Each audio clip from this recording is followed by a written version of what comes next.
of the war around the globe is quite interesting. Would like to get your thoughts about this now, Barrister Mbeseha, as it connects with Amazonia. Well, thank you once more for having me.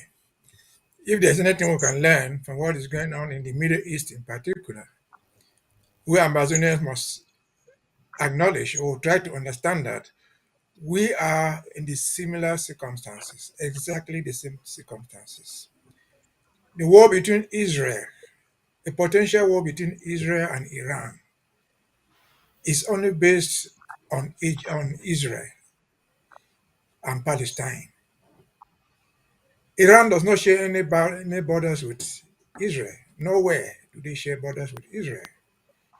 But why is this war being fought? Why is Iran being fought here?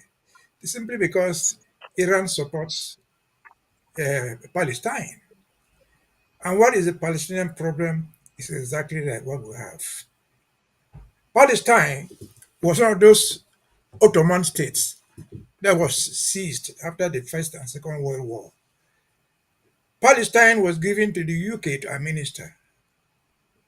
They were a League of Nations territory, just like Southern Cameroon was. Palestine was given to the UK, I've said, to administer for eventual independence, just like British Southern Cameroon. But what happened to Palestine? The British, who were supposed to administer that territory in fact, there were many other Ottoman territories in Asia. All of them got independence.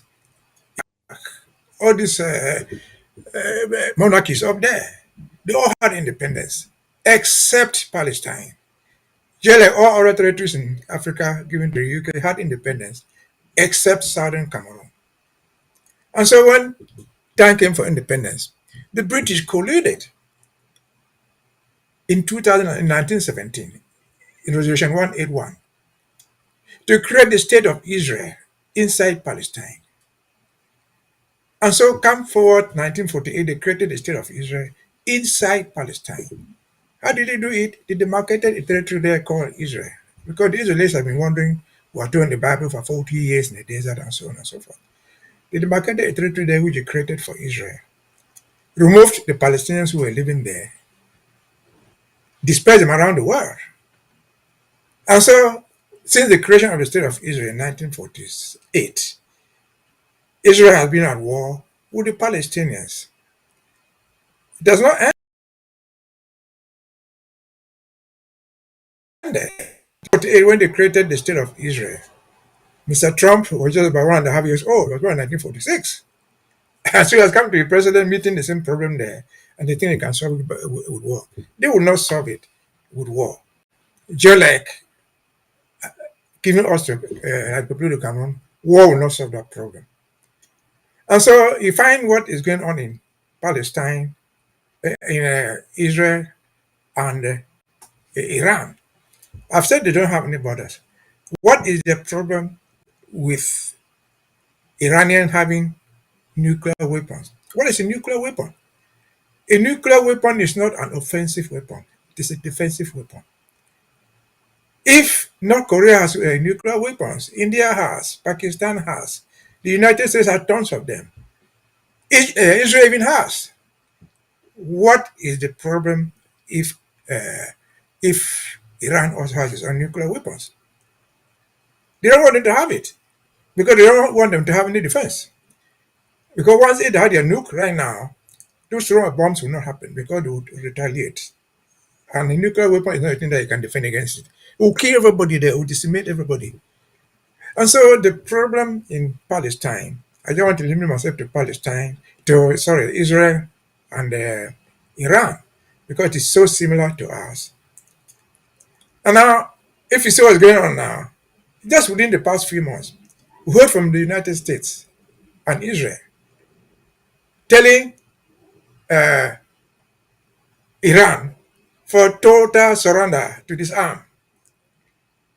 We heard them telling the Palestinians to disarm and surrender.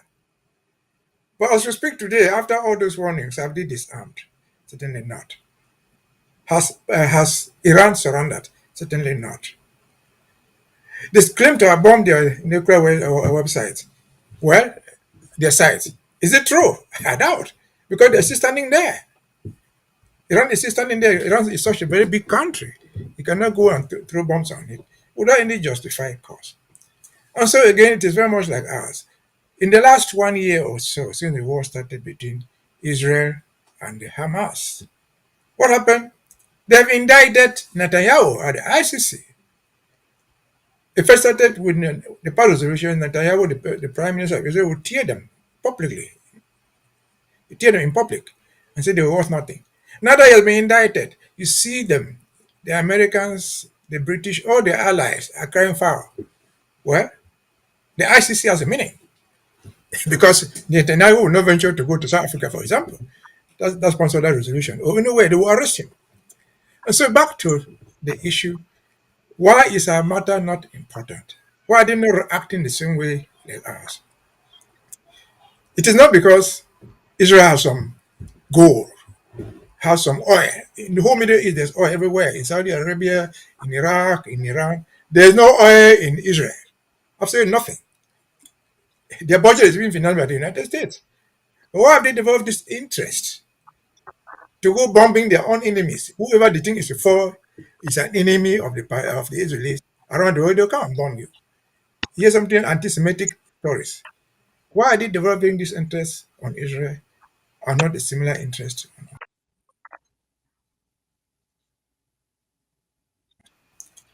half of? In fact, there's a million compared to Amazonia, which is about 8 million people. And we have resources. But why have they done this? It is simply because the Israelis, wherever they find themselves, particularly in the United States, in Europe, where they were dispersed, they've infiltrated the political system.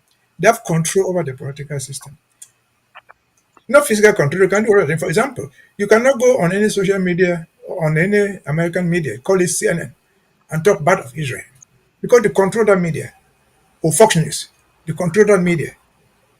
And so it is for us, what we can learn from it is wherever we find ourselves, if we can make ourselves relevant in those countries that would support us, that would be a golden opportunity. But again, the problem between Israel and Palestine is exactly the problem of Amazonia, the problem of uncompleted decolonization. They didn't decolonize them, they gave them up in 1917 by signing on to that agreement that said they would plant a new state inside Palestine. They planted one. They didn't make the boundaries fixed so that they could own their own state, which is what we hear them talking today, the two-state solution. Israel has to exist as a state. But the existence should not threaten the neighbors, should not threaten Palestine, should not threaten Iran or any other country, which is what we're looking for. We want to exist as Amazonians. When we do exist like that, we're not going to be a threat to Nigeria, which is a big country. We're not going to be a threat to our neighbor in the east or anybody else. And so this is what I'm married for, as far as Amazonia is concerned, as Sagana says. At the end of the day, they will come to the table. As I've said, the Israeli problem started in 1948 when Trump was 2 years old. It has not finished. You hear them talking about peace talks. They will come to the table to find solutions acceptable to both parties. No party is going to disarm in favor of the other, no matter your might. Just like telling Cameroon Republic that they should think that because they are so mighty, ambassadors should lay down their arms and walk out of their fighting camps and come and surrender. That will not happen. They can go on for as long as they want. Israel and Palestine have been going on since 1948. The Palestinians, who are weaker in terms of support, have not surrendered in war, as the people have always said. I think we believe it. All wars end on the peace conference, no matter the size of the parties. And so that's what it is. That's what we should learn from it. We should take ourselves as so small compared to that big, compared to our neighbors. And our message is we pose no threat to anybody. We just want to survive. Over to you. Thank you so much, Barson Basia. It's really interesting how you know the history of the wars down to this point where we're at. And it's a good insight to get to see where it started from until this point. And now, Barrister Fru, we have an interesting question. Looking at the recent happenings, we see the ceasefire between Israel and Iran. And the question is, do we see this truce as something that could hold long term, or is it just another calm before the storm? And if it is another calm before the storm, what indicators should we watch out for? Uh, Thank you very much, Stas. Uh, the last 15 days have taught me a lesson. And the lesson is that Israel is considered the West. And the whole West has not learned a lesson because the whole world is acting against the West.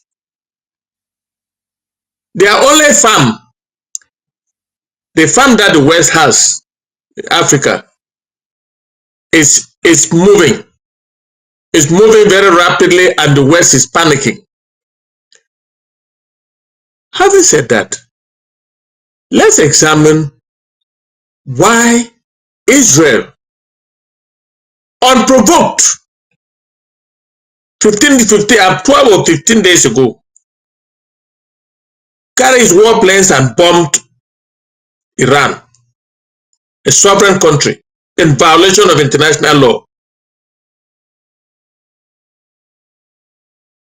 And Iran responded.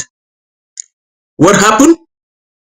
For the first time since Israel started bombing the Palestinians, bombing everywhere, fighting in Lebanon and so on, for the first time, missiles from from Iran devastated parts of Israel. For the first time. That is a sign that the West must watch it. Iran may be quiet now as we see it, but America, in support of Israel, had to go and bomb Iran. And Iran not really prepared to confront a world power, they mellowed. That doesn't mean that they have given up. They mellowed. They've lost some important military officers, but that is war. Look, the West is trembling and panicking about losing their only farm, the continent of Africa. I'll give you an example. I just heard the news before I got here. America has gotten Rwanda and the Congo to sign a peace pact to end the war in the Congo. You know what? It's what I term transactional diplomacy. Transactional diplomacy. We will end the war in your territory if you give us this, and that is what has just happened. Rwanda and the Congo are going to be meeting. They have already signed a peace pact. They'll be meeting the President of the United States in the next few days. What makes us think that the same transactional diplomacy cannot take place in Ambazonia? Because let's face it, Ambazonia is one of the richest countries in the Gulf of Guinea. In fact, they control the resources of the resources that are in Ambazonia are more the resources in the Gulf of Guinea are more in Ambazonia than any other country in the Gulf of Guinea. La Republique is joking. That La You Republic said is something joking. very interesting. Outside of Nigeria, I'm not putting Nigeria inside the Gulf of Guinea. I'm looking at the other side of the Gulf of Guinea. Nigeria is a big You said player. something so That everybody, interesting that, forgive me, but I have to cut you, Barrister, Barrister Fru, I beg your pardon. You said something really interesting about strategic diplomacy when it comes to the United States and Donald Trump. Let's take a look at what Donald Trump has been doing when it comes to global power and influence. We'll take a look at that and then we'll come back to you. We'd like to get more of that, but no, just after we may take a I look finish at my thought? Trump's involvement with Yes. Can activities I around finish the my world. thought? Can I finish All my right, thought? then. My thought is geared towards the effect of all these wars on Amazonia. All right, briefly, and then we I've get just deeper given into that. yes, I've just given you an example of a peace treaty between Rwanda and the Congo and United Democratic Republic of Congo. Yesterday, between they signed a peace pact here in Washington. I just heard it in the news, and it has been brokered by the United States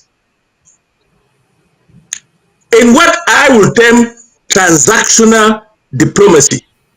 Transactional diplomacy means we will settle your conflict if we get this or that. And that I see it in Amazonia. I see it coming to Amazonia. And I wanted to go a little bit further, but since you stopped me, I'm going to end here and to tell you that Amazonia is now ready. We are ready for any kind of diplomacy, be it transactional, be it whatever diplomacy it is, we are ready.